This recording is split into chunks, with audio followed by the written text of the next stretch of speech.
எல்லாருக்கும் வணக்கம். Group 4 exam எல்லாம் சிறப்பாக எழுதிருப்பீங்க. அடுத்து குரூப் 2க்கு கேப் விடாமல் படிச்சுட்டு இருப்பீங்க.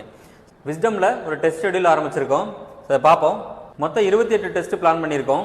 இந்த 28 டெஸ்ட் எப்படி இருக்குன்னா, எக்ஸாமில் கேட்குற மாதிரியே 200 கொஸ்டின் இருக்கும். பொதுத்தமிழில் 100 கேள்வி இருக்கும், மேக்ஸில் 25, ஜிஎஸ்ல 75 கொஸ்டின் வர மாதிரி இருக்கும். பொதுத்தமிழில் ஸ்டாண்டர்ட் வைஸ் டெஸ்ட் இருக்கும். 6வது புக்கில் ஃபுல் புக்கு, பழைய புக்கில் 30, புது புக்கில் 70ங்கிற மாதிரி இருக்கும். 6, 7, 8ல் மட்டும் உங்களுக்கு ஃபுல் புக்காவே டெஸ்ட் கண்டக்ட் பண்றோம். ஏன்னா கொஸ்டின்ஸ் அதிகமாக கேட்கறது இல்ல. 9th 10th அதிக கொஸ்டின் கேட்கறாங்க. 11th 12th கண்டிப்பா ஒரு 10 கேள்வி கேட்பாங்க. அதனால 6, 7, 8ல் ஃபுல் புக்கா எழுத போறோம். 9, 10ல் இயல் இயலா டெஸ்ட் எழுத போறோம். ஸோ தமிழ் அந்த மாதிரி கம்ப்ளீட் பண்ணிடுவோம். அடுத்து மேக்ஸும் school book and previous question எல்லாம் பேஸ் பண்ணி டெஸ்ட் கொஸ்டின் இருக்கும்.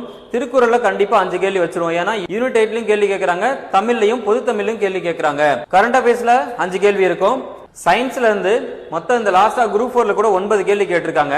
ஸோ அதுல 9th 10th மட்டும் நல்லா படிச்சீங்கனாலே 8 கேள்வி போடலாம். 11th இருந்து ஒரு கேள்வி கேட்டிருக்காங்க. 6, 7, 8ல பெருசா சயின்ஸ்ல கேள்வி வர்றதில்ல. இருந்தாலும் டெஸ்ட்ல சிலபஸ்ல ஆட் பண்ணியிருக்கோம், ஒரு டைம் படிச்சுக்கலாம். சோசியல் சயின்ஸ்ல ஹிஸ்டரி, பாலிட்டி, எக்கனாமி, ஜியோகிராஃபின்னு ஒவ்வொரு டெஸ்ட்டுக்கும் ஸ்பிளிட் பண்ணி கொடுத்துருப்பாங்க. ஸோ அதெல்லாம் எங்க படிக்கணும், எந்த ஸ்டாண்டர்ட்ல இருக்குன்னு டாபிக்கும் கொடுத்து ஸ்கூல் புக்கையும் மென்ஷன் பண்ணியிருப்போம். ரெஜிஸ்ட்ரேஷனுக்கு இந்த மொபைல் நம்பருக்கு கால் பண்ணுங்க. தேங்க்யூ.